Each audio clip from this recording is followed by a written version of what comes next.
अच्छा हम नाजायज बोलते हैं चाचा। अभी बताइए खेसरिया जब अपना खातिर हॉस्पिटल नहीं बनवले तब गांव भर का इलाज कहां से कराई।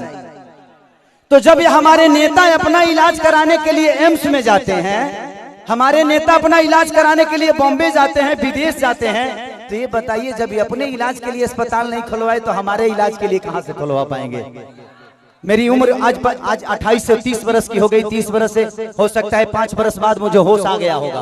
25 वर्ष से तो ऐसा ही देख रहा हूं कि हमारा बिहार में बदलाव कुछ नहीं हुआ है। दारू बंद हुआ है तब वो मिलिए रहा है। इसमें दोष हम सरकार को नहीं देंगे क्योंकि हमारे पास रोजी नहीं है। हम अपनी रोजी ढूंढते हैं, वो चाहे हमें नशा में मिले या बुराई करके मिले या किसी का मर्डर करके मिले। हमारे पास अगर रोजी होती, हमारे पास काम होता, हमारे पास किसी का विश्वास होता तो शायद आज हम भी बेकार नहीं होते। किसी फैक्ट्री में अपने ही जिला में, अपने ही गृह जिला में, अपने ही घर में काम करते। तो जब इंसान बेकार होता है तो वो गलत काम करता है। तो गलत काम तभी होता है जब इंसान फुर्सत में होला। एक गलत काम हो तारा टाइमे ना मिली। अच्छा ही बताओ तार गेहूं के दमरी आई तो तू दूसरे के टिकोड़ा तुरे जीवो, तू अपन गेहूं दई बना। तो जब हमारे पास अपना वर्क होता, हमारे पास फैक्ट्रियां होती, तो आज हमारे भी घर की औरतें अपने पति के साथ रहती। ये अपने पति के लिए तरसती नहीं कि होली में आएंगे तो दीपावली में आएंगे। आज हम अपने बच्चों के साथ होली मनाते, दीपावली मनाते। हमें दीपावली मनाने के लिए किसी का परमिशन लेना पड़ता है, किसी से लेटर देना पड़ता है कि सर हमको जाना है, अपने बीबी के पास छठ आ गया है। तो हमें तो त्योहार मनाने की भी आजादी नहीं मिलती है। ऐसे राज्य में हम पैदा हो गए हैं। हमें ऐसे राज्य से नफरत नहीं है, लेकिन यहाँ के सिस्टम से मुझे नफरत है कि यहाँ के सिस्टम हमें कहीं का नहीं छोड़ा, कहीं ले ही नहीं गया। इनका एक ही काम है कि जब बाढ़ आई ना, इलेक्शन के बाद हमें इलो रोज मिली। अगर इलेक्शन बा जहाँ बाढ़ आई कि चिवड़ा खात खात पेट मॉल हो जाए, खूब खाए बरवा चिवड़ा। लेकिन यही इलेक्शन बीतते ही एक भी आदमी, हाँ, जो आपके दर्दों को समझता है।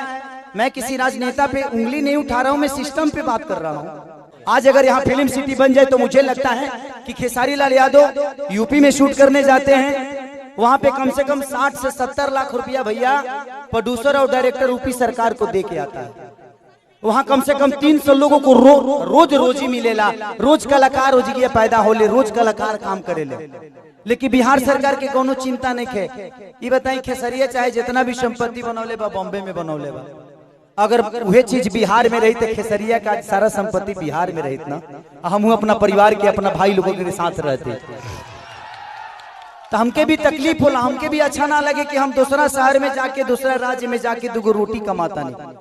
हमके शर्म लागेला दूसरा के जगह काम करे में। लेकिन क्या करी, जब हमारे खेत बंजर हो जाए तो घर हर तो दूसरे के खेत में नहीं चलावे के पड़ी हमके।